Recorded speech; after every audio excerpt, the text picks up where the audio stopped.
কুম্ভ মেলাটা যে এইরকম ভয়ানক একটা জিনিস সেটা আমি হয়তো এইবার না দেখলে জানতে পারতাম না।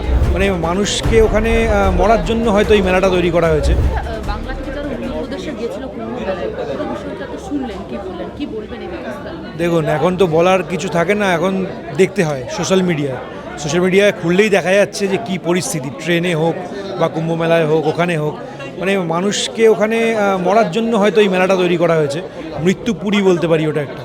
মানে কুম্ভ মেলা কী আমরা জানতাম না, আপনিও জানতেন না, আমিও জানতাম, হয়তো ছোটোবেলায় দেখেছি হয়তো কখনো, বা এই যোগটা তো 144 বছর পরে এসছে। বাট কুম্ভ মেলা শুনেছি আমরা অনেক ক্ষেত্রেই, বাট কুম্ভ মেলাটা যে এইরকম ভয়ানক একটা জিনিস সেটা আমি হয়তো এইবার না দেখলে জানতে পারতাম না। তো ভাগ্যিস যাইনি, এটা বলতে পারছি। আমিও হিন্দু, আমিও যথেষ্ট ধার্মিক, আমিও ধর্ম মানি, কিন্তু এইরকম মরণকূপে কোনো মানুষকে ঢেলে দেওয়া সেটা কোনো ধর্ম বলে আমার মনে হয় না।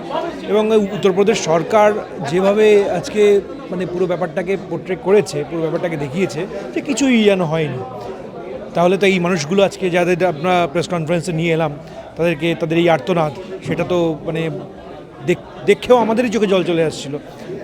স্বাভাবিক, এবং মানে এটা কাম্য ছিল না। আজকে একটা এত বড় দেশ এত উন্নতি করছে, যেখানে আজকে গভর্নমেন্ট বলছে, ইন্ডিয়া গভর্নমেন্ট, সেখানে একটা মেলা চলছে, সেখানে পুণ্যার্থীদের, যেখানে যারা গেছে তারা ট্যুরিস্টই ধরলাম, অনেকে শুধু পুণ্য করতে যায়নি, অনেক ট্যুরিস্টও গেছে, তাদের সেফটি দিতে পারবে না? এটা বেসিক একটা, মানে ট্যুরিজমে যদি সেফটি না থাকে, তাও তারা ধর্ম নিয়ে, যেখানে এত আমাদের ভারতীয় সরকার এত কথা বলেন যে তারা ধর্ম নিয়ে অনেক কিছু, মানে যারা হিন্দু ধর্মের বিশ্বাসী তাদের জন্য সব কিছু আছে, তো তাদের মৃত্যুর ফাঁদে ফেলে দিল এইভাবে, এটা জাস্ট ভাবা যায় না। মানে প্রত্যেকটা মানুষ, আজকে তো আমাদের বলার জায়গাই থাকে না, আজকে সোশ্যাল মিডিয়া সবই তো ফোনের মধ্যে দেখতে পাচ্ছি। আজকে একটু পরেই খুলবো ফোন, খুললেই আমরা দেখতে পাচ্ছি ট্রেনের মধ্যে কেউ আর্তনাদ করছে, যাদের রিজার্ভেশন রয়েছে তারা পা গুটিয়ে একদম মানে সিটের কোণে বসে আছে, কীভাবে জানলা ভাঙা হচ্ছে ট্রেনের। আজকে ট্রেনের জানলা যেভাবে ভাঙা হচ্ছে, আমার কোথাও মনে হলো না যে আমি একটা এত বড় দেশে এবং এত উন্নত মানের দেশে থাকি, যেটা আজকে ভারতীয় গভর্নমেন্ট বলে থাকে যে আমাদের দেশ অনেক উন্নতি করেছে, অনেক দিকে এগিয়ে আছে। আজকে ট্রেন ভাঙার সিনগুলো সোশ্যাল মিডিয়ায় দেখে কোথাও মনে হলো না যে আমরা একটা বড় দেশে থাকি, মনে হলো আমাদের দেশ এখনও সেই বর্বরতার যুগে পড়ে আছে।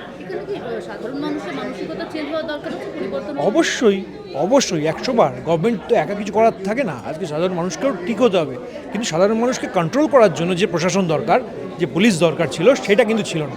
আজকে পুলিশ প্রশাসন যদি উঠিয়ে নেওয়া হয়, আমরা সবাই হিংস্র হয়ে যাব, এটাই তো নিয়ম। আজকে আমাদের কন্ট্রোল করার জন্য পুলিশ আছে, প্রশাসন আছে, গভর্নমেন্ট আছে, সেই জন্যই তো গভর্নমেন্ট। আজকে সেটা যদি কন্ট্রোলটা ঠিক করে না করা হয়, আমার মনে হয় না কখনোই কোনো পাবলিক ঠিক থাকবে বা শান্ত থাকবে। এটা গভর্নমেন্টের ফেলিওর, এটা উত্তরপ্রদেশ সরকারের ফেলিওর, আর কিছুই নেই। ওই যে মাইকে ওখান দিয়ে অ্যানাউন্স করছিল, ভালো সময় রয়েছে, স্নান করে যান, আর বয়স্ক লোকরা যারা যেরকম রয়েছে ওই টাইমের মধ্যে বেরিয়ে স্নান করবে। আমরা নর্মালি বেরোই, মা, আমি, আমার দিদি, বড় মাসি, 4 জনেই বেরোই। এই 12টা, 12:30, 1টা নাগাদ আমরা গিয়ে পৌঁছাই, 12:45 নাগাদ। তখন হঠাৎ দেখি হুড়মুড়ি ভিড় চলে আসে, সিচুয়েশানটা এরকম। তারপরে সিচুয়েশানটা আমার কন্ট্রোলের বাইরে, যা সিচুয়েশান দেখতে পেয়েছে। না, কেউ একজনও ছিল না। 2 ঘন্টা পরে 2 ঘন্টা পরে হসপিটালে নিয়ে গেছি, বললো আর নেই। এটাই হলো কথা, একটাই কথা বললো, নেই। ওখানে কিছুই করা হয়নি, বলেছিল করা হবে, কিছুই করেনি, তারপরে এখানে এসে করা হয়েছে।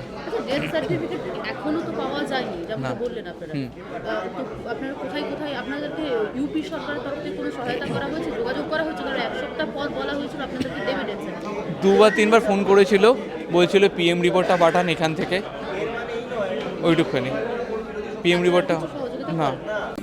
বাংলা হান্টের আরও খবর দেখতে নজর রাখুন। বাংলা খবর মানেই বাংলা হান্ট।